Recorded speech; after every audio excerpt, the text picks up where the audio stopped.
I know you've done a lot of charity work and things to help out in your community. Let's talk about some of the organizations that you've got to work with over the years as far as, doing charity work.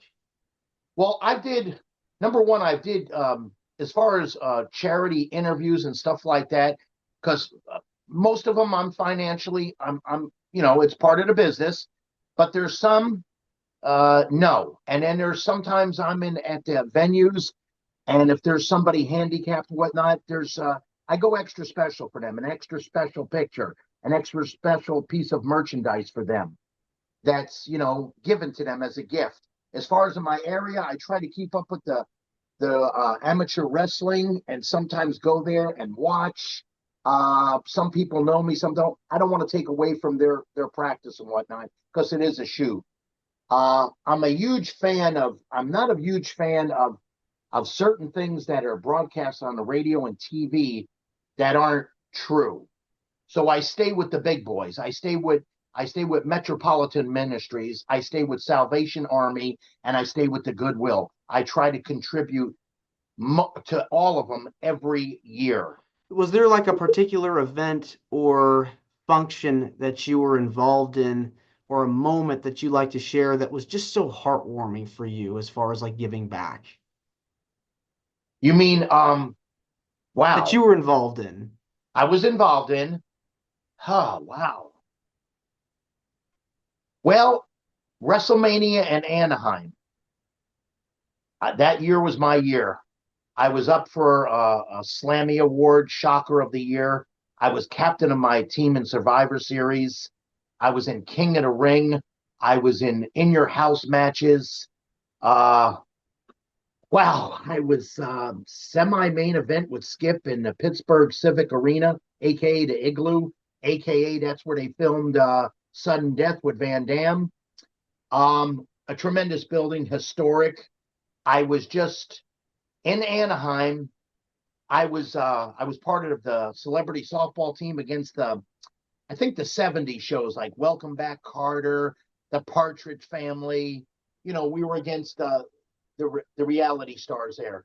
So it was cool. It was the Slammies. It was just I was involved in everything. And then I remember at the hotel, which was a grand. I can't even remember the name of it, but it was. By the way, that WrestleMania was the Anaheim at the Pond in California, and Mhm. we were supposed to. I think there was five of us. We had to put full gear on. So I'm in my wrestling trunks. I think I had my jacket then or my suspenders. Excuse me. I forgot who else was with me, but we went into this cocktail party upstairs, huge ballroom, and we're shaking hands and just networking, if you will. And then all of a sudden, there's the San Francisco 49ers, like five of them. I remember Ken Norton and a couple of other ones. I'm going back to probably 95. So we shook hands with them and it was pretty cool. Yeah, that was something. I mean, I didn't let it get to my head or anything. It was just I go, wow, this is what I strive for. This is what I earned. I'm happy to be a small part of that. If it was there, great. If it wasn't, oh well. It's not like I didn't care, especially about my push or anything I've did in this business. I do care. But if you start thinking, well, they're not doing nothing with me or this and this, and I'll go somewhere else, sometimes that don't work for you, Stanley. You got to keep on going.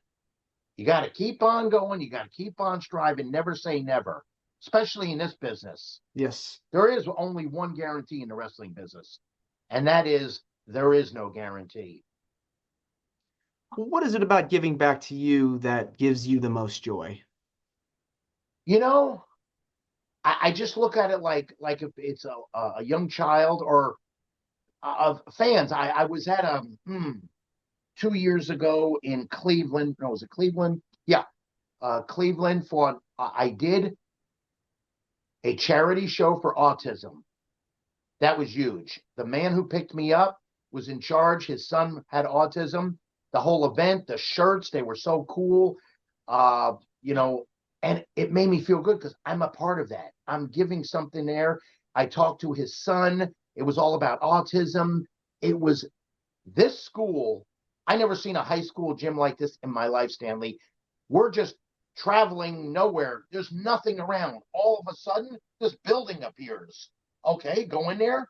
I walked in that gym floor was like you could eat off of it. It was like a polished walnut or pine wood. The ring was immaculate. The fans, it was full. I have a gentleman come up to me, him and his son. He had autism a little bit, and he says, Barry, he says, we've been watching you. We drove 6 hours to see you just at your meet and greet table and to sign these articles. Yeah. It was humbling, and it made me feel good. I'm doing something. I'm not this big superstar, and I don't look at it that way. I'm just happy to be part of it. I feel blessed about that.